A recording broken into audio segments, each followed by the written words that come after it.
बहुत बड़ी बड़ी इंडस्ट्रीज उससे चल रही। तो इन फ्यूचर ये जो फॉरेस्ट है वो बना रहेगा। और कि आपने देखा होगा कहीं पे कि जब भी मॉनसून स्टार्ट हो जाता है, ठीक है,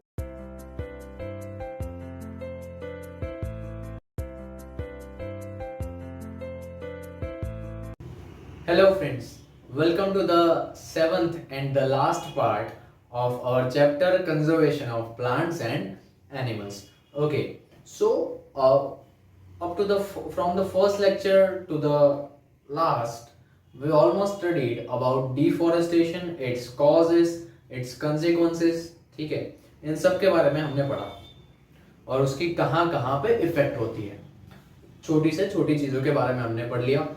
आफ्टर दैट अब हम इसके सॉल्यूशन के बारे में पढ़ेंगे। ओके, एक सीधा सटीक सॉल्यूशन है।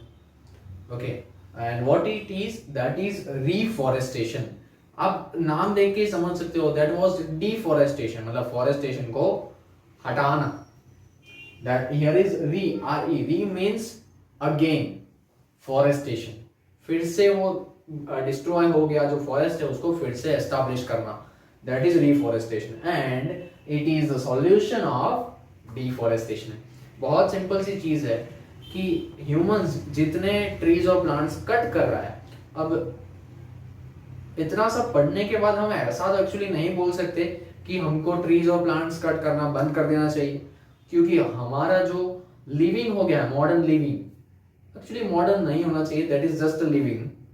हमारा लाइफस्टाइल जो है उसके हिसाब से हम देखने जाए तो furniture is a part of our life. Okay, paper is part of our life, this everything is part, essential part of our life, उसके बिना हम नहीं जी सकते। तो और इट मींस इसको हम हटा भी नहीं सकते, तो ट्रीज और प्लांट्स कट करना तो पड़ेगा ही कैसे भी करके। बहुत बड़ी बड़ी इंडस्ट्रीज उससे चल रही है और उसमें बहुत सारे लोग काम कर रहे हैं और उनसे उनको पैसे भी मिल रहे हैं, उनका घर चल रहा है। तो हम अभी से ऐसा तो नहीं बोल सकते कि ये बंद कर देना चाहिए, but we can control it. How? हम इसे कंट्रोल कुछ इस तरह से कर सकते हैं कि हम मिनिमम जितना ट्रीज कट करते हैं, मिनिमम उतने ट्रीज हमको प्लांट करने चाहिए। ठीक है, अगर आपने 5 पेड़ काटे हैं तो मिनिमम 5 ट्री प्लांट्स आपको लगाने चाहिए, जिससे वो अगले 4-5 साल के अंदर अंदर एक नया बड़ा ट्री खड़ा हो जाए। एक्चुअली अलग अलग ट्रीज को बड़े होने में, ग्रो करने में अलग अलग टाइम लगता है, 3-4 साल तो मिनिमम लगते हैं, शायद उससे भी ज्यादा, उससे कम तो नहीं लगते। तो एटलीस्ट आपको उतने ट्री प्लांटेशन करने चाहिए जितने आप ट्रीज कट कर रहे हो। तो इन फ्यूचर ये जो फॉरेस्ट है वो बना रहेगा और नेचुरल रिसोर्सेज, वाइल्ड लाइफ, इन सबको रिजर्व, इन सबको कंजर्व करने की जरूरत आपको नहीं पड़ेगी, वो अपने आप हो जाएगा। ठीक है, ये भी हो सकता है, ये हम कर सकते हैं, ये पहली बात। अब दूसरा, अगर हम कुछ करते हैं तो ये हो सकता है, और दूसरा ये है कि अगर हम कुछ ना करें तो भी फॉरेस्टेशन, रिफॉरेस्टेशन अपने आप होगा, बट हमको उस टाइम पे कुछ भी नहीं करना है। फॉर एग्जाम्पल कि आपने देखा होगा कहीं पे कि जब भी मॉनसून स्टार्ट हो जाता है, ठीक है, मॉनसून जब स्टार्ट होता है उस टाइम पे ऐसी बहुत सारी जगह होती है जहां पे अपने आप प्लांट्स ग्रो कर लेते हैं। वहां पे ना तो किसी ने सीड डाला था, ना किसी ने पानी डाला था, कुछ नहीं, मॉनसून आ गया, अपने आप वहां पे प्लांट ग्रो करने लगे, आपके घर के अराउंड में अपने आप ग्रीनरीज आने लगी। क्यों? मतलब कि अगर आप नेचर को डिस्टर्ब नहीं करते हो, वो जगह अनटच्ड है, आपने उधर कुछ भी नहीं किया है, तो वो अपने आप ग्रो करेगा नेचर को। ठीक है, जैसे आपने देखा होगा कि लॉकडाउन के अंदर पॉल्यूशन अपने आप कम हो गया। गंगा रिवर की बात करें तो गंगा रिवर का मूवमेंट चल रहा है, जैसे प्रोजेक्ट टाइगर चल रहा है, वैसे ही हमारे पीएम ने गंगा रिवर को क्लीन करने का एक मूवमेंट चलाया है। बट वो रिवर अपने आप साफ होने लगी थी लॉकडाउन में, बहुत सारी अमाउंट में हो चुकी थी। दिल्ली का पॉल्यूशन रेट हद से ज्यादा है, लॉकडाउन के अंदर वो भी कंट्रोल में आ गया था।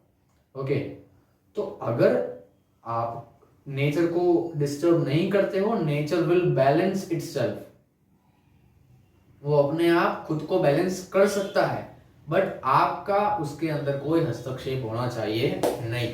ओके, तो ये भी हो सकता है, बट आप उसको परेशान ना करो तभी। तो ये एक रास्ता है, दूसरा हम कर सकते हैं थोड़ा बहुत, वो एक रास्ता है। एक्चुअली दोनों करने चाहिए तो थोड़ा फायदा ज़्यादा होगा, ये तो है ही है। आगे और एक पॉइंट है, that is Indian forest conservation act. India के संविधान में फॉरेस्ट कंजर्वेशन एक्ट है, और जिसके अंदर ये फॉरेस्ट को कंजर्व करना, प्रिजर्व करना, रिजर्व, ये सारी चीजें, उसके नियम कानून उसके अंदर, ये एक्ट के अंडर लिखे गए हैं। और क्या करने से क्या पनिशमेंट मिलेगा, वो सारी चीजें उसके अंदर है। ओके, तो आपको भी ध्यान रखना है कि ऐसी कई जगह पे आप जाते हो, कोई नेशनल पार्क में या कोई वाइल्ड लाइफ सेंचुरी में, बायोस्फीयर रिजर्व में जाते हो कहीं पे, तो उस टाइम पे ध्यान रखना है कोई भी चीज़ों को आपको हार्म नहीं करना है, हर्ट नहीं करना है, बाकी जेल हो सकती है भैया, तो ध्यान रखना है इन चीज़ों का। और आई मस्ट टेल यू, ये चीज़ आपके दिमाग में एवरी डे रहनी चाहिए कि आपकी तरफ से कोई भी एनिमल्स और प्लांट्स को हर्ट ना हो, क्योंकि अगर इनको हुआ तो इनडायरेक्टली तकलीफ हमको होने वाली है इन फ्यूचर। आज के आज नहीं होगी तो इन फ्यूचर होगी, बट होगी, वो पक्का है। ठीक है, तो take care of your self, make notes of every single lecture, it will helpful for your exams, and best of luck for everything. Up to that, take care of yourself. We will meet in the next video with another chapter. Okay, up to that, take care of yourself, take care of your surrounding environment, animals, plants, and your family. Bye bye.